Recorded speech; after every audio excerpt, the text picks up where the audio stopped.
प्रधानमंत्री नरेंद्र मोदी ने कांग्रेस के घोषणा पत्र की आलोचना की, धन पुनर्वितरण की योजना का आरोप लगाया, फिर भी लाभार्थियों को निर्दिष्ट करने से परहेज किया। उन्होंने मुसलमानों के लिए हज यात्रा कोटा बढ़ाने और आसान वीजा प्रक्रिया पर जोर दिया। साथ ही 3 तलाक के खिलाफ भाजपा के कानून पर भी प्रकाश डाला। मोदी ने कांग्रेस और सपा द्वारा पसमानदा मुसलमानों की उपेक्षा पर निशाना साधते हुए उनके उत्थान का वादा किया। उन्होंने कांग्रेस पर स्त्री धन जैसी संपत्तियों को जब्त करने और धन का पुनर्वितरण करने की योजना बनाने का आरोप लगाया, जिसका प्रतीक उनके हाथ का चिन्ह पंजा है। इस बीच उन्होंने सऊदी अरब से बड़ा हज कोटा हासिल कर लिया। मोदी ने अतीत की उपलब्धियों और भविष्य के वादों पर जोर देते हुए बदलाव के लिए शीघ्र मतदान का आग्रह करते हुए अलीगढ़ में वोट मांगा। दिल्ली के मुख्यमंत्री अरविंद केजरीवाल को सोमवार रात तिहाड़ जेल में इंसुलिन दिया गया, जब उनका रक्त शर्करा स्तर 320 तक पहुंच गया, जबकि आदर्श सीमा 70 और 100 के बीच होनी चाहिए। मधुमेह से पीड़ित आप नेता ने कथित तौर पर विफल रहने के लिए तिहाड़ जेल प्रशासन की आलोचना की। उनके बार बार अनुरोध करने के बावजूद उसे इंसुलिन उपलब्ध कराया गया। श्री केजरीवाल के आरोपों का तिहाड़ जेल प्रशासन ने खंडन किया है, जिसमें दावा किया गया है कि एम्स के विशेषज्ञों के साथ वीडियो परामर्श के द्वारा न तो इंसुलिन का मुद्दा उठाया गया और न ही इसकी आवश्यकता।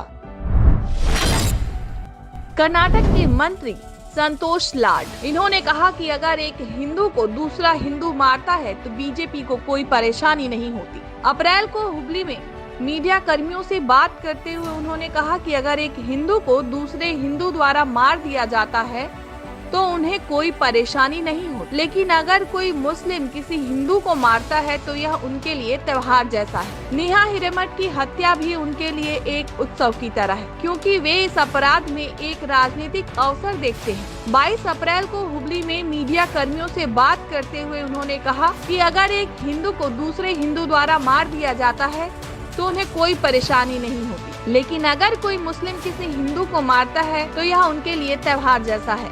नेहा हिरेमठ की हत्या भी उनके लिए एक उत्सव की तरह है, क्योंकि वे इस अपराध में एक राजनीतिक अवसर देखते हैं।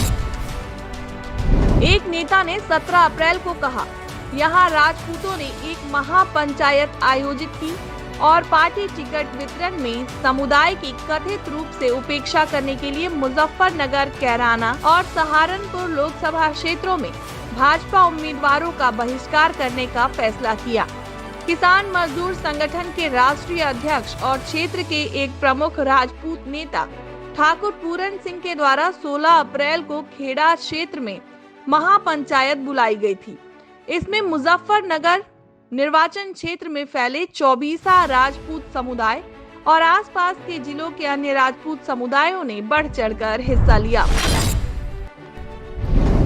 अमेरिकी विदेश विभाग के वार्षिक मानवाधिकार मूल्यांकन में पिछले साल भारत के पूर्वोत्तर राज्य मणिपुर में महत्वपूर्ण दुर्व्यवहार और देश के बाकी हिस्सों में अल्पसंख्यकों, पत्रकारों और असहमत आवाजों पर हमलों का नया टैब खुला है। मणिपुर में भयंकर लड़ाई देखी गई है। 1 साल पहले एक अदालत के आदेश के बाद इसके आदिवासी, कुकी जो और बहुसंख्यक मैतेई आबादी के बीच नया टैब खुल गया है, जिसमें सुझाव दिया गया है कि कुकी के अल्पसंख्यक विशेषाधिकारों को मैतेई तक बढ़ाया जाए। 200 से ज्यादा लोग तब मारे गए थे।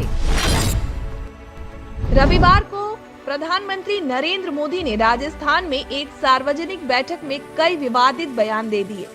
उन्होंने भारत में मुसलमानों को, जिनके पास बड़ी संख्या में बच्चे हैं, उनसे कहा और दावा किया कि पूर्व प्रधानमंत्री मनमोहन सिंह ने कहा था कि मुसलमानों का देश के संसाधनों पर पहला दावा है। उन्होंने आरोप लगाया कि 2024 के कांग्रेस घोषणा पत्र में पार्टी के सत्ता में आने पर लोगों की संपत्ति मुसलमानों के बीच वितरित करने का प्रस्ताव है। उन्होंने घोषणा पत्र में उन वर्गों को जोड़कर यह दावा किया जो धन असमानता को संबोधित करते हैं और उन बिंदुओं को 2006 में पूर्व प्रधानमंत्री के भाषण से जोड़ते हैं। भारत मौसम विज्ञान विभाग IMD ने अगले कुछ दिनों में भारतीय प्रायद्वीप के कई राज्यों में हीट वेव अलर्ट जारी किया है।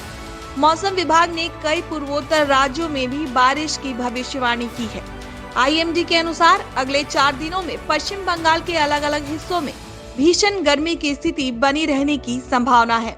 इसी तरह की लू की स्थिति अगले 4 दिनों में कर्नाटक, 25 अप्रैल और 26 अप्रैल को उड़ीसा, 26 अप्रैल तक उत्तर प्रदेश, 24 अप्रैल से 26 अप्रैल तक बिहार और 25 अप्रैल और 26 अप्रैल को झारखंड को प्रभावित करेगी। आप और तिहाड़ जेल प्रशासन के बीच चल रही खींचतान के बीच दिल्ली के मुख्यमंत्री और आम आदमी पार्टी आप के संयोजक अरविंद केजरीवाल को तिहाड़ जेल में एम्स के डॉक्टरों की सलाह पर सोमवार की शाम को इंसुलिन दिया गया।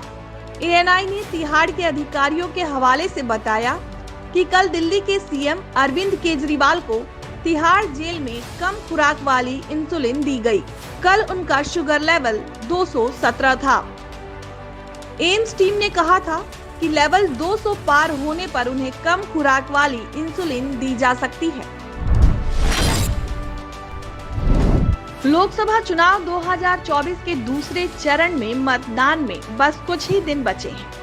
वरिष्ठ कांग्रेस नेता राहुल गांधी ने बिहार के भागलपुर में एक सार्वजनिक रैली को संबोधित करते हुए भाजपा सरकार द्वारा शुरू की गई अग्निवीर योजना को समाप्त करने का वादा किया है। समाचार एजेंसी एएनआई ने गांधी के हवाले से कहा, जैसे ही भारत में इंडिया गठबंधन की सरकार आएगी, हम अग्निवीर योजना को खत्म कर देंगे। भारत को 2 तरह के शहीदों की जरूरत नहीं है, हर किसी को पेंशन मिलनी चाहिए। इसके अलावा उन्होंने ये भी वादा किया कि इंडी गठबंधन सरकार न्यूनतम कर लागू करेगी और किसानों का कर्जा भी माफ करेगी।